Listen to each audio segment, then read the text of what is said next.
I love pirating indie games. Recently, a tweet went out garnering 20.5 million views where a user on Twitter had posted an image of themselves downloading the indie hit first-person shooter Ultra Kill. Wow. And the solo developer who made that game, going under the name Hakita, responded to the user saying, "As creator of said game, you should support indies if you can.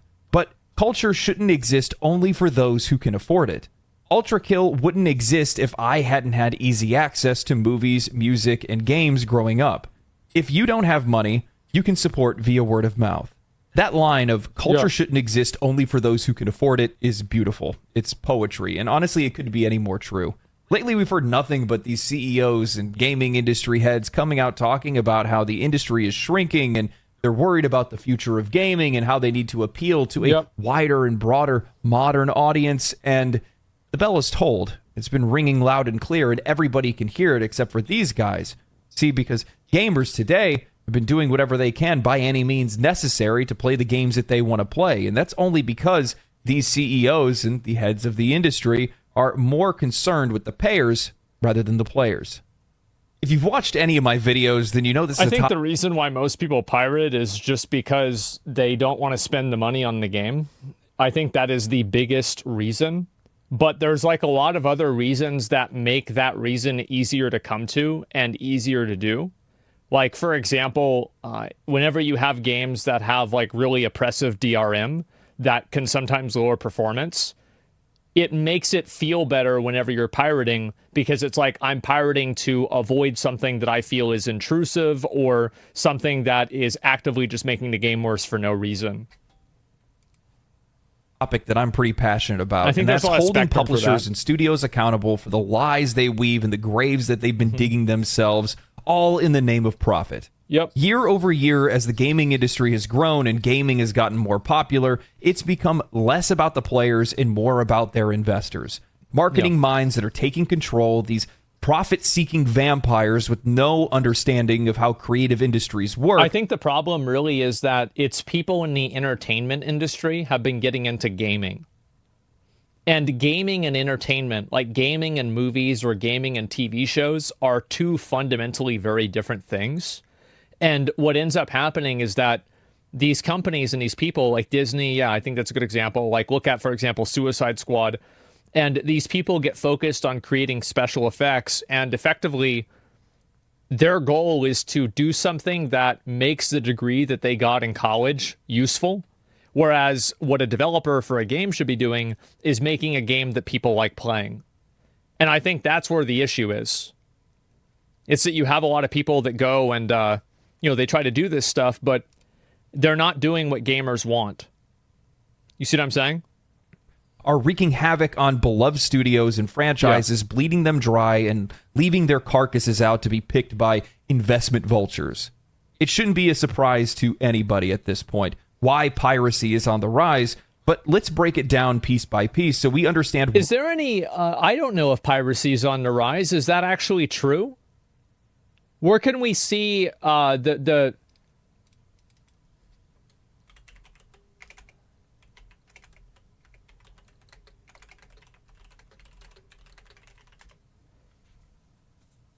consumers interested in pirating TV series? Maybe this could be useful? Because I want to see the data.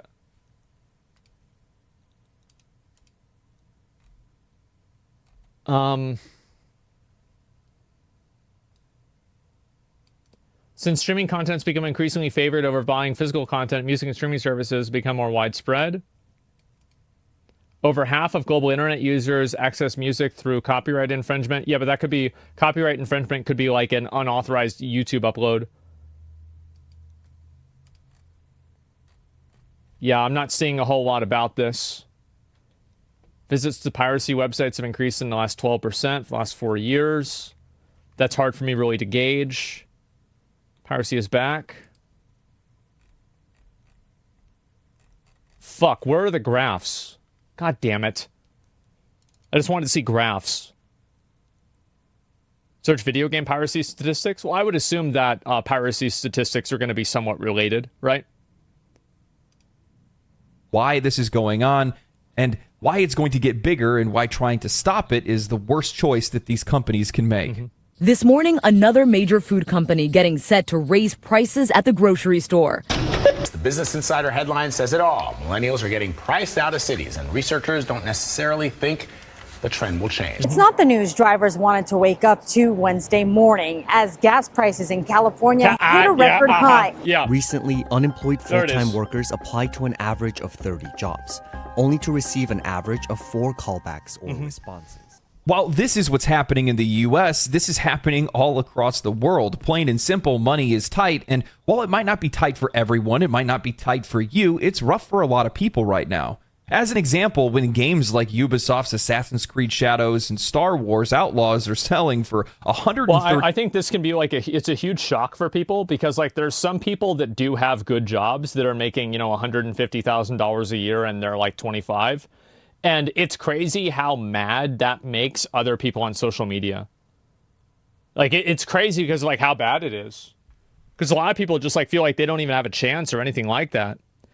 Google search trend. No, the reason why I didn't want to do Google search trends is because there's too many that I can't control for the variables. For example, piracy websites being shut down would lead to other piracy websites becoming more popular. Piracy as a collective term would lead to conversations about piracy being counted as a false positive. I already thought this out, and I don't think that there's any way that I can accurately look at it unless I was looking at somebody's actual data set. So, yeah, I don't think Google Trends would work. I already thought it through. $30 for the full game first day experience without any regional pricing. That's over 700 Brazilian real. That's costing 1/4 of the average income of somebody in Brazil. You carry that price. A lot of places have regional pricing, though, to be fair.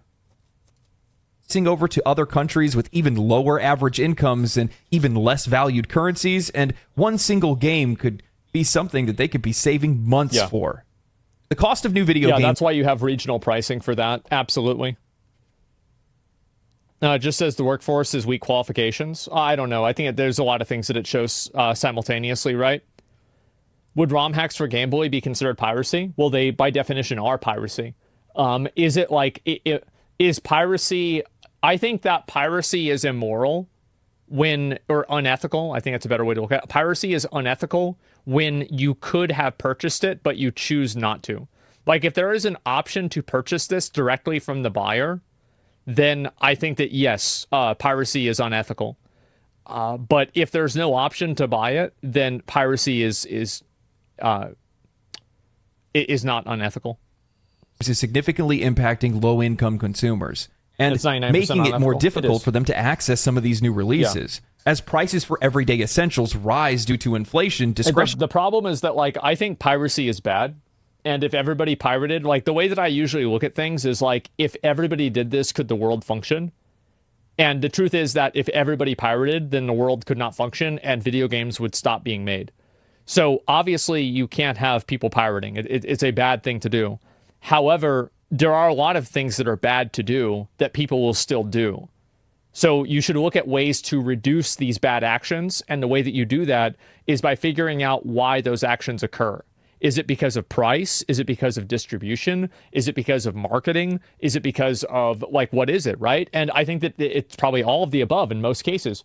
But as soon as you figure that out, then it's easier to, how many of you guys, a good example, how many of you guys use Spotify whenever you used to use LimeWire or Pirate Bay? I know I did. I'm using Spotify now because Spotify is a much better service. Same with Steam. Yeah, it's that simple. Discretionary spending, including entertainment like video games, becomes more constrained. This is particularly evident in low-income households, which spend a larger portion of their income just on necessities, and they have less flexibility when it comes to price increases. They do, but I think that it is...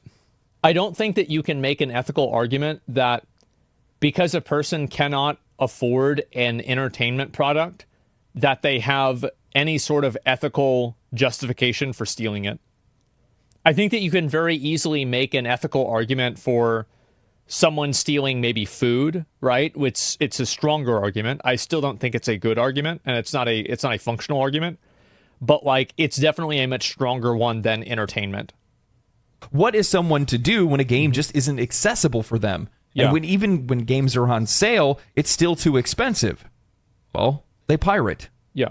Piracy is a service issue. Plain as day, as simple as can be. It's a famous line said before. Gabe Newell probably said it, I think. Yes, he did. I also don't think that's entirely true.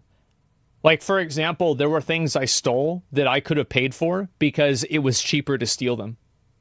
Because I didn't want to spend the money. It's really just that simple, right? I mean, like, I think a lot of people steal things because it's cheaper. It's really not complicated, right? Of course, that's the reason why they do it. It's always cheaper to steal. Yeah, it is. You could argue that there's no damage done, as they wouldn't have been able to buy it anyway. Well, what I'm saying is that, for me at least, there would be things that I would buy. But if I could steal them for free, then I would do that. Because it would be cheaper. Like, that's just the way, I think that's the way a lot of people look at things. Like, I don't understand, like, it's just logical that somebody would do that. Of course. You wouldn't download a car? I absolutely would.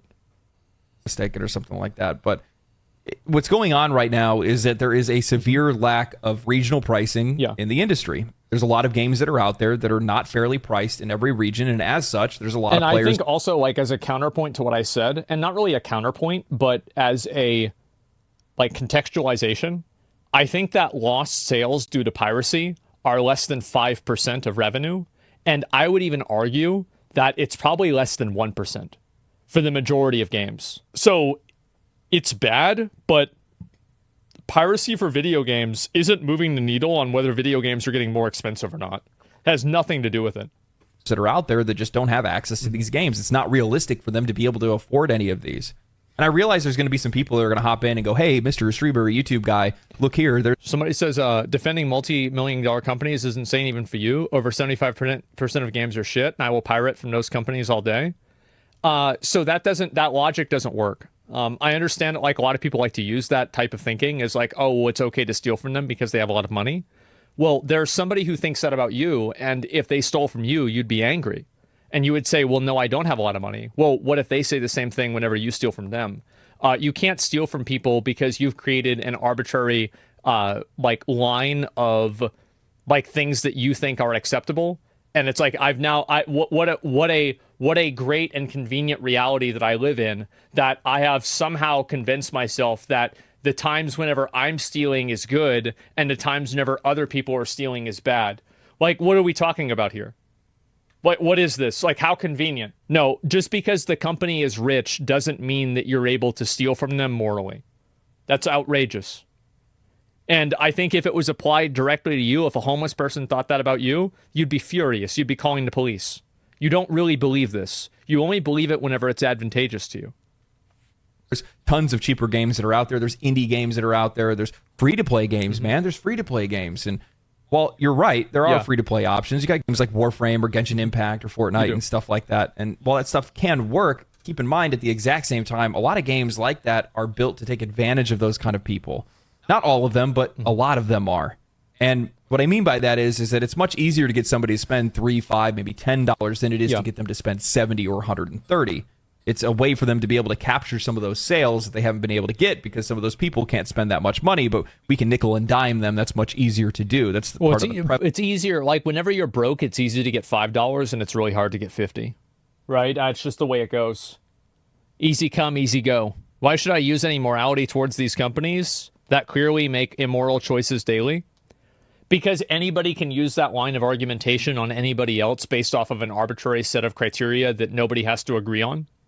And I think that most of the people that use that arbitrary criteria only agree on that in cases where it is beneficial to them. I think it's completely self-serving, and it actually has no objective principle or value to it at all. It's simple. Games are virtual products that can't be stolen. Well, they can be pirated. You're right. It's not stolen, but it's pirated. Pirating's not stealing since you make a copy. Yeah, but, like, I don't know. Maybe, like, you guys didn't grow up stealing things? Like, I did, yeah, I did, yeah, for sure, right? And so, once or twice, yeah, for sure. I mean, did it really matter to you whether it was physical or not? I don't think it really matters to most people. Like, yeah. Prevalency of microtransactions more than anything else. And keep in mind at the exact same, too, is that a lot of those games are built to take advantage of them also for being food for the whales more than anything else. Yeah, the of course. Schools of fish that the whales feed upon.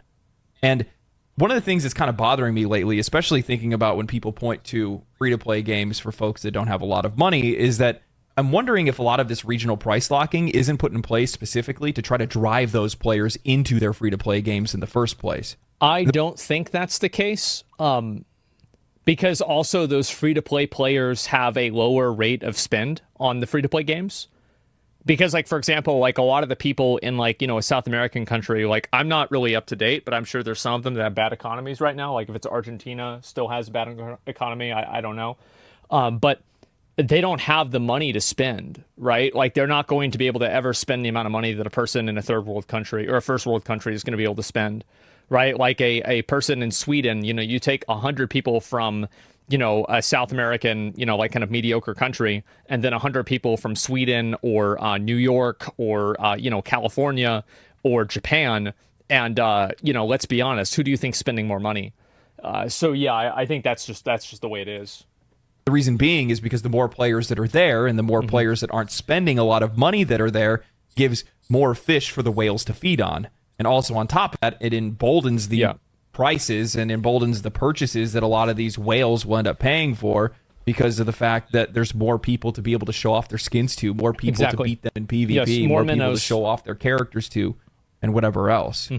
And I think it's also really important to keep in mind, too, is that while there are these free-to-play options and cheaper options, what if those aren't the games that these players want to play?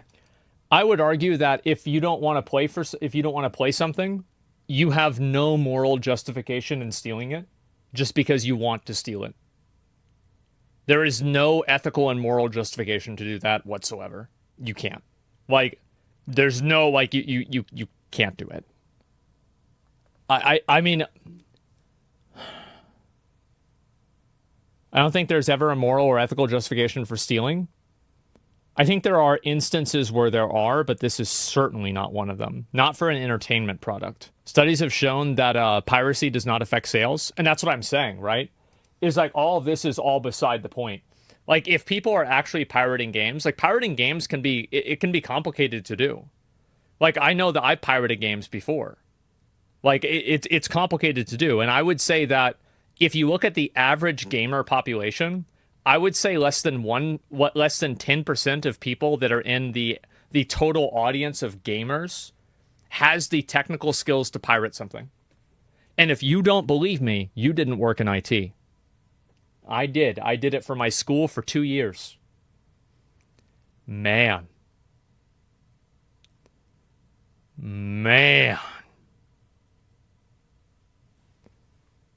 It's easy now? No, it's easy for you.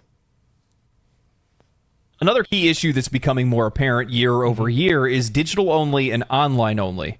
While the internet has become more widely accessible over the years, a 2023 study shows that approximately 67% of the world's population has access to the internet in varying degrees, but that still leaves 2.6 billion people without access at all. Keep that in mind whenever people on Twitter are complaining about other people being privileged. Keep in mind, I said varying degrees. While this study shows that they have access, the wide majority of that is likely not the high-speed internet that many of us enjoy, or even internet that's in their own household. Yeah. Meaning that even if they have access, it's likely impossible to believe that any of them can even attempt to download Call of Duty Black Ops 6's half a terabyte download before Activision... Yeah, in case people didn't catch up with that, in Call of Duty, it is a 500 gigabyte download. Releases the next Call of Duty. It's nuts. And we're not even talking about how playable online... Now, they might change that, obviously, but right now, that's what it was. Only games have put even more pressure on there and put even more games out of reach of players. I've seen far too many games over the last few years switch to playable online only, even when they're widely single-player experiences, or even completely single-player experiences. Some of them are doing it because they want to make sure that players have access to DLC and online stores. Some of it's because most of these games aren't even contained on the disc anymore. However, the vast majority of it is because they're using it for anti-piracy purposes. I think that the main reason why they do it is, I don't even think that it's because of piracy. I think that it's a reason, and it's definitely a component. But I think that getting people into the ecosystem of seeing updates with stores and like having the like the store updates regularly, that's, I think, why it's happening the most. And also analytics, because a lot of these companies sell the data. Using your internet connection. You speak from the perspective of an English-speaking person. However, in most foreign languages like Spanish, Russian, Indian, you just put game name download in local language and you're presented with a plethora of websites. I think that you dramatically overestimate the average person's computer literacy. I do. And I think that we are a community of people who, how many years have you guys been on computers and on the internet using it seriously? Because for me, it's about 2024, over 30 years. Before I could even walk, I was on a computer. We're an echo chamber here, guys. We are. And anybody who works in IT in chat, can I get a confirmation on this? Who works in IT for people that are at an office or their parents? Yep, there it is. It's getting so bad. I actually saw this the other day. Let me see if I can find it. At work, working with Zoomer, he asked for some files, send him a zip file. Hey, Anon, the file you sent me is broken. Figure I got it corrupted, rezip and send again. It's still broken. Go to his computer. He shows me how it's broken. Find out that Zoomers have no idea what to do with zip files. There it is. We are regressing. At this point, technology has become so smart that younger people no longer know how to solve problems with computers, basic problems.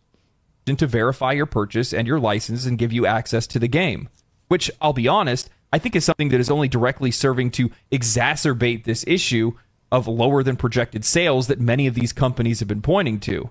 I mean, including these anti-piracy measures enforcing online only, sure, you're stopping a group of players that may play your games through illegal means. However, on the other hand, you're potentially cutting off access to the game from millions of other players that otherwise would have bought it. Let's use a game like Diablo as an example. Both Diablo 3 and Diablo 4 work for this because they are back-to-back Blizzard's fastest-selling titles of all time, record breakers. I mean, the Diablo franchise is one of the most recognizable IPs in all of gaming. But when you have a game that appeals to that wide of a player base, that attracts that much in sales, that equally means there is just as large of an audience that's out there that would have bought and played that game if they had the ability to. But they didn't because Blizzard didn't make it available to them by locking a mostly single-player experience to online only. Blinded by the allure of immediate sales, these companies are going for the bag when they could have gone for the bank the entire time. Personally, I think that a lot of games that are online only, like Fortnite, for example, like you have that's a free game. But like in general, I don't think that piracy is really a big reason why people why people get games either. Like, for example, for a lot of popular games, I don't think that the majority of people that play them are pirates either. The truth is that most people just don't do this. Like, piracy is this big issue that I think people come into, and they start making this, like, massive problem. Oh, piracy is this big issue. It's like a super, super fractional issue. Like, I would be surprised if 1% of the amount of people that played, like, Dragon's Dogma 2 pirated it. I would be amazed if more than 5% of the people that have played Grand Theft Auto 5 pirated it. It's such a small, tiny fraction that it's just totally fucking irrelevant. It's not cracked. We can't pirate it. Well, that's why they're doing it. I mean, you can't blame these companies for trying to protect an investment. I mean, I think that, like, and here's the thing, right, is that everybody is always generous with other people's money. If you had a tremendous amount of money invested into a company and the company was losing a tangible amount of money because it wasn't taking measures against piracy, you would want that company to take the measures against piracy. Everybody always likes to be generous with somebody else's money, but the moment that it comes to them, well, that's different. So no, I don't think that this makes sense. It's wrong to assume that someone who pirated a game would have otherwise bought it. Yes, but it's also wrong to assume that everyone who would have pirated a game would not have bought it. I find it hilarious that these CEOs are running to the media crying about how they're seeing the industry going downhill, how there's less people to be able to sell games to, how their investors are upset, they're going to have to lay off, it's just part of business, you know, they're reading the stars or whatever it might be, trying to figure out exactly what they're trying to do next. And it's all self-inflicted. This is all things that they're doing to themselves. It's almost like they didn't see the rake or even feel They felt the rake, but didn't see the rake when they stepped on it. That's probably the best way to say it. And, I think that Sony and Helldivers 2 is the best example of this. Still to this day, it is not available in over 180 countries. That's over 90% of countries in the world that Helldivers 2 is not available in. You're doing this to yourself. Yeah, I don't know why Sony is doing that. It doesn't really make sense to me, and it seems stupid. Sony never puts anti-piracy software on their games. Anytime a Sony game comes to PC, it's cracked in like 10 minutes on the Russian websites and ready to be downloaded. Well, that's disproven immediately by Dragon's Dogma 2. So there it is, right? It still hasn't been it still hasn't been cracked. So that's just not true. You're wrong. But yeah, a Sony game's not all games. Okay, so you're talking about games that are like, okay, so I was thinking games that were on PlayStation. Okay, that's fine. When there are less players that have about that access to your games, that means that you make less money. That means that there's less people that are playing your game. That means there's less people that are talking about your game. That's less people that are selling that game to their friends. When you don't make your games accessible, you make less money. Yeah. Players have less options, and then those players go and make options for themselves. That's right. And it's like, and this is the thing, right, is that you can talk all day about whether piracy is moral or ethical, but at the end of the day, if somebody can do it and get away with it, people will do it and get away with it. And I think also for a lot of games, people don't play the games because they're too expensive. Like there's a $70 game. People are like, this is too much money. I don't want to spend this much money. So what ends up happening is that these games end up having these like massive price problems. And it hurts their audience in a big way. And an example of that is also, again, Dragon's Dogma 2. That's a $70 game. That's a lot of fucking money, man. And like, if you price a game that high, you're not going to have that many people that buy it. For many, piracy has become a necessity, even more so when we start looking at legacy titles and retro games. Piracy has increasingly become one of the only options that we have available to us for games preservation due to the evolving nature of digital downloads and often the prohibitive barriers that are imposed by these game publishers. As digital distribution replaces physical media, many games are delisted from online stores, rendering them inaccessible to future generations. I think this is the big problem. Because right now, what I think the big issue is that we, like, collectively do not have a good way to solve the problem of digital ownership. I don't think people like the idea of NFTs. And I think that they turn too much into a meme so people don't take them seriously. But right now, like culturally, we don't have a way to like define what digital ownership really is. It's in like a transitionary period. In 100 years, this won't be an issue. And obviously 100 years ago, this wasn't an issue. Additionally, if you look at DRM restrictions and online-only requirements, even legally purchased games become unplayable once servers for those games are shut down. We recently just saw this with a slew of different games from Ubisoft, like The Crew. In regions where games are either... In my opinion, I think that if there's a game that you are no longer providing a service to, it falls into the category of basically abandonware. So, like, if you can pay for a service, then you should be expected to pay for it. But if a service isn't available and somebody wants to make a private server for it, I don't think the developer should be allowed to shut them down. That's my opinion. Because they paid the money for it, it's their product, and they're not doing something in a way that hurts your sale because they already spent the money. And there is no potential of a lost sale because you are no longer offering it anyway. Unavailable or unaffordable due to economic disparity or regional restrictions, piracy offers the only viable means to access and preserve a lot of these cultural artifacts. Yeah. Without the unofficial channels that a lot of these players have access to, a significant portion of gaming history is completely lost, depriving future players of the joys that we've all had the chance. And it's weird to think that we have some games that are like that are kind of like relics of the past, things like Club Penguin or, Neopets to an example, or a lot of those like stick fighting Flash games that we played in like high school at a computer lab, or, I'm trying to think of another example of that, WildStar. But like, there's a few examples of that. But every year there will become more and more and more to enjoy. Classic. I'd argue that the vast majority of people that are out there pirating games for themselves, trading pirated games, or buying them aren't doing it because they want to do it. They're doing it because they have to do it because there's no other options available to them. Again, this is something that is ultimately brought on by the industry that's creating these games and not the consumers themselves. Back in 2014, a I think passionate... there's a huge spectrum, right? And like there is no have to for pirating a video game. There's never a point where a person needs to pirate a video game. And I think that there's no way that you can justify someone stealing something that is an entertainment product. Like there's no moral justification for it. Now, obviously it doesn't mean people won't do it, but like I think that you should look at this as a problem that should be solved, but it depends on how you want to solve it. It's not stealing. Well, you're taking something and you're not paying for it. You are intentionally foregoing the way that you are intended to pay for something in order to get it at a cheaper rate. That is not beneficial to the customer. Whether it's you're right, it's not stealing. By the way, it's not. It's pirating, which is different than stealing. But you're not paying for it.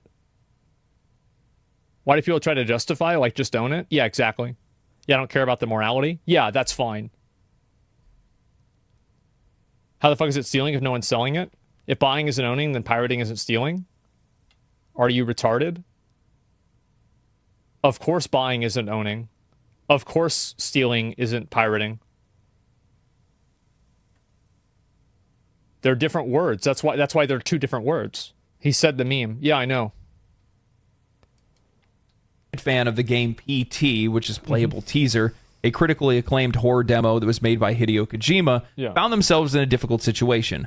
The game, which was intended to promote the now canceled Silent Hills project, was suddenly removed from the PlayStation Store following Kojima's departure from Konami. For players who had already downloaded PT, it remained on their consoles, but for new players, they had no legal way to be able to access it. Well, that's the distributors, that's their own decision. I think that's fine. That's totally okay, in my opinion. The distributor has no obligation to sell a product. As long as the people who have paid for it are still able to use it, then no harm and no wrong was done. The cultural and artistic significance of PT, this dedicated community fan took matters into their own hands. They distributed the game through various unofficial channels, ensuring that it could still be experienced and studied by future gamers and scholars. This act of piracy was driven by a genuine desire to preserve a unique piece of gaming history that would otherwise have been lost to time. Now we go and we look at how Nintendo has handled piracy and games preservation by beating it over the head with a legal cudgel. Yeah, if they're not providing a way to spend money on it, then if somebody pirates it, it's not really a big deal. But I mean, yeah, it doesn't really matter that much. Let's be honest. It's cultural preservation. Now, I feel like there's so much posturing with conversations like this because people are talking about like, oh, I'm doing this for games preservation. I think that most people that are pirating because they don't want to spend the money on it or they don't want to deal with it. And so you have like these issues where like people are like trying to come up with like an excuse or like a reason or whatever. You're wrong. No, I'm not. I'm not wrong at all. I think that the majority of people are doing things. My perspective, and this is for a lot of things in life, is that I think that almost everybody's logic and morality and principles are completely self-referential. So, like, people decide what they want to do, and then they work backwards to justify it morally. So, I actually don't think this is true at all. Not pirating, I'm just archiving? Yeah, exactly. Anybody that's caught pirating or redistributing any of Nintendo's games will face the full might of Nintendo's legal team. There is a high demand for old Nintendo games that they haven't been filling. Now, while they have released systems like the NES Classic and SNES Classic, both of them selling tens of millions of units, by the way, there is a wide variety of classic games Nintendo doesn't make available. Yeah. While luckily there are still some working physical versions of these products that are still out in the wild, the demand for these games is so high, and well, it at that point it is no longer the company will no longer make money on a resale. So you can no longer use the moral argument that that pirating something could potentially result in a lost sale. Because the potential lost sale doesn't exist. Because they're not selling it. So at that point it's totally fine. That's my perspective. Supply of them is so low that some of these prices have been jacked up to obscene highs by resellers. Yeah. While the NES and SNES Classic were awesome releases, They don't include all of the games that were released on those systems, some of them being classics and favorites of many. Nintendo chooses to waste their legal fees chasing these sites and emulators rather than just making older games accessible and more affordable to everybody. I think he's definitely right about this. And like the problem is that Nintendo will always have this issue with people pirating games. And they can either try to keep playing whack-a-mole with all these different websites that will like just go on forever, right? It's going to be going on constantly. So what's really the solution for this? You talk about that. Yeah, exactly. They were totally right with Yuzu. Yeah, but like what I'm saying is that the real solution isn't that, like, pirating is not the solution. The real solution is Nintendo making it easy to buy the games. That will solve the problem. It's another company that's leaving money on the table for no good reason, it doesn't make sense and to me. creating a piracy issue on their own. Now, I want everybody to keep in mind that the NES Classic and the... That's a bullshit argument. If there was enough demand for old games to make LD profit, the game companies would still be selling them. Well, if there's not enough... Okay, so then if you want to use that argumentation, then that's fine. But if the company isn't selling them, then what's the problem with somebody pirating it? Because the problem with piracy is fundamentally that it could result in a lost sale. So if the lost sale can't occur, then what's the problem? You see what I'm saying? SNES Classic outsold modern consoles in the months that they were released in, which showed that there was a massive hole waiting to be filled. There was a huge part of the market that was looking forward to being able to experience these kind of games again, or even experience it for the first time. Yeah. I'm sure there's a ton of newer generation, younger generation players that are out there that have wanted to play these games because they've been hearing about them their entire lives, watching videos like this, and they finally got the chance to play it on updated televisions with HDMI, and they went out and bought it too. They want to buy these games. They want to play these games, and it's as simple as that. It's just crazy to me, looking at a company like Nintendo that's spending all this money on legal fees, fighting piracy that they created themselves. If they would just make those games available and make them... I don't understand why Nintendo does this either. I think that the only explanation is that the way that the Japanese copyright system works is that they feel like they are compelled to do it for some reason. That's the only part of it that makes sense, because nothing else can make sense. I don't understand it at all. More widely accessible and affordable, well, then players are going to play them, and then all of a sudden, guess what? You don't need to spend all this money on legal fees. Chances are you'll make far more money doing it that way than the way that you're doing it right now. Yep. Look, this isn't a video about why piracy is good, because I don't think it's good. It's obviously illegal, and it's illegal for a good reason. But at the exact same time, it's not the pirates that are the problem here. It's the companies. Well, the pirates are the problem, but the companies have an ability to lower the amount of problems that will occur. Like, whenever somebody commits a bad action, it's their fault because they're responsible for their own behavior. But if you're a company and it's like, don't you want to go with the outcome that's going to make the bad action occur less? Absolutely. It's just about being pragmatic, really. I want to roll back to the initial tweet from Hikita. As creator of said game, you should support indies if you can, but culture shouldn't exist only for those who can afford it. Ultra Kill wouldn't exist if I hadn't had easy access to movies, music, and games growing up.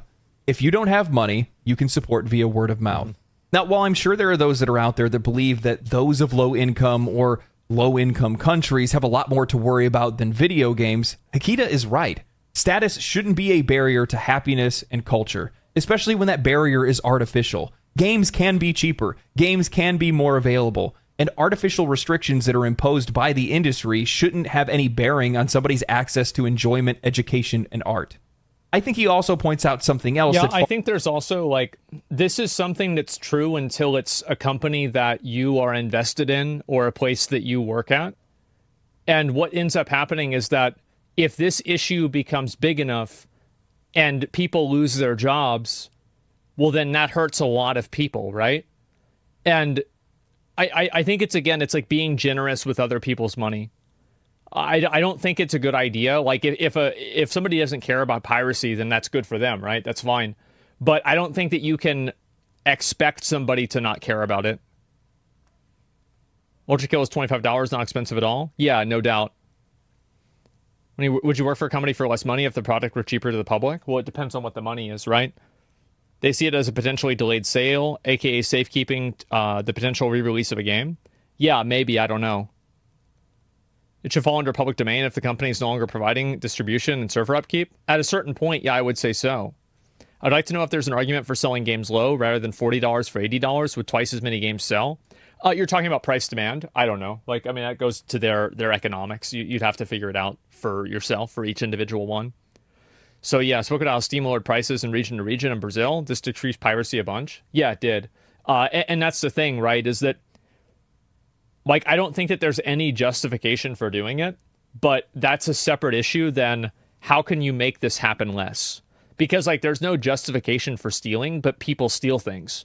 So, like, if you're Walmart, you still want to do something about people stealing, don't you? So, like, taking preventative action on people stealing is smart. So try to just do that. Far too many have lost touch with, and it's something that's growing more obvious over the last few years. Yeah. Players sell more games than marketing does. Now, I've brought this up in the past in a previous video, but back in April, Baldur's Gate 3's head of publishing, Michael Dowse, was talking about the popularity and the sales of Baldur's Gate 3 and his thoughts on video game marketing. He was quoted saying, "Marketing is dead. It truly is. I can back this shit up, man. There are no channels anymore. It doesn't work. You used to have marketing." There are a lot of people, and this is what's happening with a lot of games, and this is why games are becoming so popular, smaller games are becoming so popular, is that you have these really big companies that take a, like, very antiquated approach to, like, marketing, and they just can't keep up with these newer companies that are much more effective. Word of mouth? Yeah, exactly. A $2 million marketing budget? Like, that's insane. Communication and PR. Marketing was essentially just retail theory. You were trying to get your box on the right point of the store shelf. And you had partnerships with retail stores. Those pipelines are gone. Now you've got the internet. Nobody's looking at ads anymore. All of these channels we would use to market through are no longer really viable. So their function is also reduced by the fact that players just want to be spoken to. They don't want to be bamboozled. They just want to know what you're making, why you're making it, and who it's for. And this goes back to what I was saying before about people in entertainment going directly into gaming, is that people take the approach to gaming that they take to a TV show, or they take to a movie or something like that, or music. It's totally different. So, like, they're using these, basically these strategies that work in a completely different field and trying to apply it to video games, and it just doesn't work. The reason I bring that up is because Hikita recognizes what many in the industry don't. Even players who can't afford to buy your games can help you sell your game. With the age of the internet and the prominence of social media, communication has been the best way to move products. Most people ignore ads. They do whatever they can do to try to avoid them.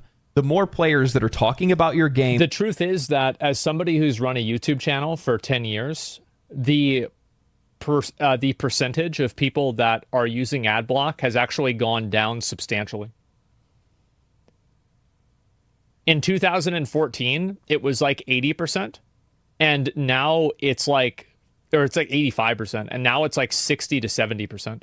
Phones are a very big reason. Means it's more likely to be noticed by more people, and it's probably going to sell more copies. It's just as simple as that. The video game market is becoming more and more saturated year over year, especially on the indie side of things. And how many people do you think out of that 20.5 million views that retweet got heard about Ultra Kill for the very first time? What percentage of those people maybe went and took a look at the game and then realized that it was a game that they wanted to buy, and then they bought it? What are the chances that they bought it just because they really liked the guy's take and wanted to support an indie developer that was based? And it was as simple as that. Look, the thing is that I saw a lot of people that were posting in some of the comment section on that retweet that were saying, oh, how long is he going to say this until everybody's now pirating his game? And the funny thing is with that is that, like, you can say what you will about folks that are encouraging it, but the vast majority of people just aren't going to pirate. And the reason why is because there's too many risks that are associated with it. Me, as an example, I'm not going to play pirated games, not because I don't want to play games for free. That sounds fantastic. It's one of the reasons why I started a YouTube channel in the first place. But it's because I only have one computer, and the last thing that I want to do is screw it up because I was trying to download and play a game for free. Same thing can be said for people that have consoles. A lot of those folks don't want to have to go through the hassle or the risk of cracking those consoles for them to be able to play those games and play hacked games or play ROMs or whatever it might be. They don't want to have to deal. Yeah, this is the exact thing. It's a skill issue. Well, for a lot of people, it's not really a skill issue because like they have a successful job. And so they're like making like over $100,000 a year.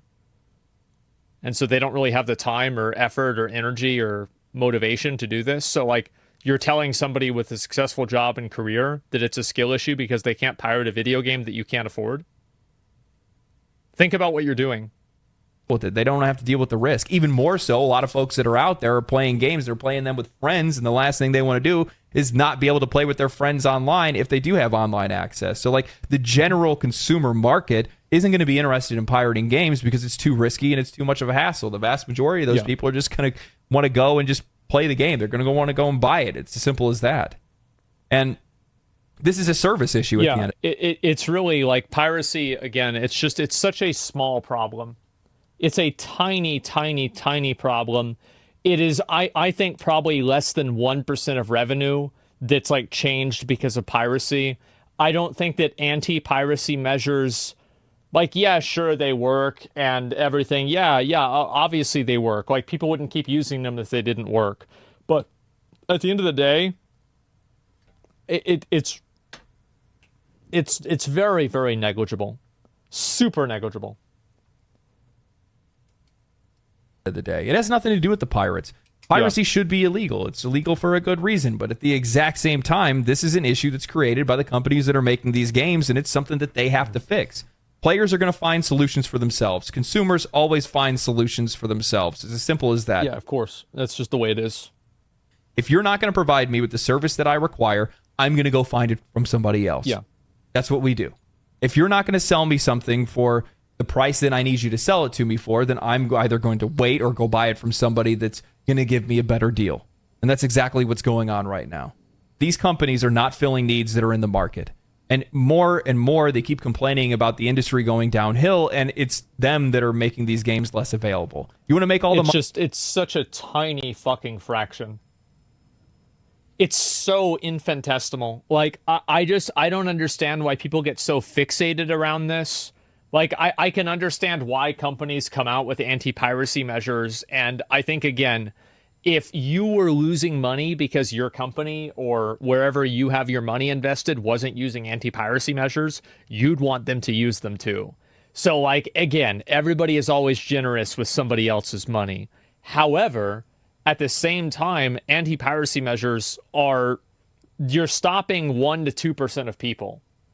Like, every big game like that's come out recently, it's not like, oh man, we would have made money on this except for piracy. Bro, you think people are going to try to pirate the Suicide Squad? Fuck no. I'm going to risk a virus on my computer for that piece of shit? No way. Money, make it where everybody can play your games. But that's not what's happening. You're going to commit a crime whether that's for that? console exclusivity, whether that's online only, whether that's locked regional pricing or whatever it might be. There's all kinds of issues that are out there that these companies are causing, and they're the ones to blame for the piracy that they're creating. And they're the only ones that can fix it. Otherwise, players are going to find ways to play games. Simple as that. It's that simple. Anyway, he's right. Hope you guys enjoyed this video. That's all I got. It's a really interesting issue. I mean, the dev is absolutely catastrophically based for his take. It's absolutely fantastic. I personally went out and bought the game pretty much. I played the demo and really enjoyed it. It's actually really sick, to be honest with you. I don't know how I didn't hear about it. It's kind of one of those things. You kind of get trapped in these circles of games that you always follow, and you never really hear about some of these other indie games. Elden Ring is cracked, yet still selling. Yeah, exactly. I mean, people like, that's what I'm saying, right? It's like, yeah, you can buy a pirated copy of the game, but then there's like updates to the game that you might not have, stuff like that. So yeah, people just don't want to deal with it. Things like that are out there, and the next thing you know, all of a sudden, you get exposed to it in one way or another, and you're like, holy shit, how did I not see this? It's a lot of fun. If you guys see some of the gameplay from the video, you might like it. Give it a shot. Anyway, thank you guys for watching the video. Stay cool, stay righteous, stay safe, my friends. Follow me on Twitch if you want to catch me reacting to news and things like that live, as well as, sometimes playing video games, I guess, too. But outside of that, yeah, that's all I got. Peace. There it is. Yeah, I pretty much agree that like piracy probably would go down if like there was better pricing. And I think that like in general, having regional pricing just seems like a W. There's no reason not to have it. And I think that some people worry about like, oh, they'll buy it in this region and then they'll use it in another region. But like, who's really doing this? Like, what's the percentage of this happening? Like, is it like 5% of people, like 3% of people? It's so small, especially whenever you look at like an overall general audience, right? Steam doesn't let you do that. Yeah, but other people do, right? Like for WoW, people used to do that back in the day and for other things too. So yeah, it's been very common. I don't think that pirating is a massive issue. I think that I think what's happened is that as video games have become more complex, pirating has also become harder to do. And I understand that for you guys, it might not be like that, but for the average internet user, I think it is. And if you ever worked in IT, you would know this. Most people really don't know how to use computers very well. So they don't understand, like, for example, how many of you guys know someone who was apprehensive about downloading add-ons in WoW? Yep. Me. So there it is, right? So think about how many people actually go and make a decision based off of that. There are people that are doing that. And that's what my point is. That's what I think is happening. Pirating is only bad for companies that make bad games? Well, that doesn't even make sense. Why would somebody want to pirate a bad game? I don't think there's a lot of people pirating the Suicide Squad, but there are a lot of people pirating Baldur's Gate 3 or Elden Ring. This doesn't even make sense. You're always being normalized pay for games. Hell for anything digital. It was given to you. Assume you pirated it. Not trying to debunk anything, just sharing personal perspective. People who pirated games most likely wouldn't have bought it since it was too pricey for them to buy legitimately. I don't think that you can make a decision based off of that in one direction or another. Like, you can't say that everybody who would have pirated this game would have bought it, and you also can't say that everyone who pirated this game would have not bought it.